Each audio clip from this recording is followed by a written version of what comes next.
My dad sold my car while I was deployed. You weren't using it, he texted. It had been paid off. It was in my name. When I got home, he'd spent the money. I reported it stolen. The police had questions, and so did his insurance company when they realized what he'd actually done. I was 6 months into my deployment in Kuwait when I got the text. Sold your Camry. You weren't using it anyway. Got $8,500 for it. No question mark. No asking permission. Just a statement about my car that I'd spent 3 years paying off, titled in my name, sitting in his garage because I trusted him to keep it safe. I called immediately, but it went to voicemail. When he finally answered 2 days later, he sounded annoyed that I was upset. You're overseas. What do you need a car for? I needed the money for house repairs. What repairs? I asked. New deck, kitchen cabinets, stuff you wouldn't understand. My car wasn't some beater. It was a 2019 Toyota Camry with 32,000 miles, paid off 8 months before deployment. I'd left it with him because he promised to start it weekly and keep it maintained. Instead, he'd forged my signature on the title transfer and pocketed the cash. You'll get your cut when you're back, he said. I'm holding half for you. That was a lie, but I didn't know it yet. I spent the next 4 months trying to stay focused on my job while my dad sent occasional texts. Don't worry about the car. Everything's handled. You're making a big deal out of nothing. When I landed stateside in March, I texted him for the money. We'll talk when you get here. I drove my buddy's truck to his house and found the new deck, new kitchen cabinets, a 65-inch TV in the living room,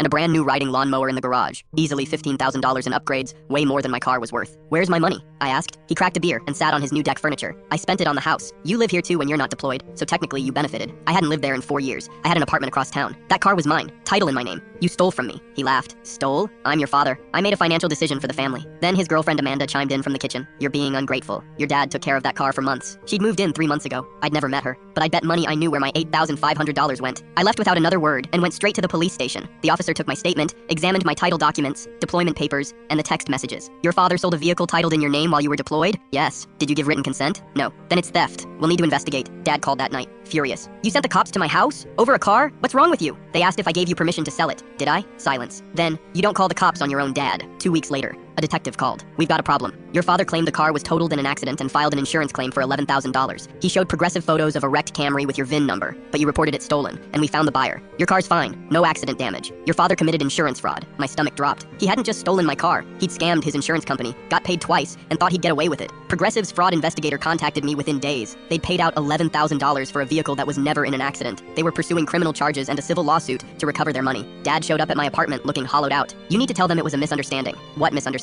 You staged photos of a wrecked car, filed a fake claim, and committed fraud. I was trying to get you more money by lying to an insurance company. If you don't help me, I'm going to prison. I stared at this man who raised me, who taught me about honor and responsibility, who was now begging me to lie to protect him from consequences he'd created. You made your choice when you forged my signature. I'm not lying for you. Progressive sued him for $11,000 plus penalties. The criminal case is pending, but his lawyer said he's looking at 2 to 5 years for insurance fraud. The buyer returned my car after police contacted him. Turns out Dad had sold it to a kid for $6,000, not $8,500, and pocketed the difference. Amanda left him when the house went up for sale to pay legal fees. He calls sometimes from different numbers I keep blocking. Last message said, I'm your father. You owe me loyalty. I owe him nothing. The army taught me integrity. He forgot what that word meant.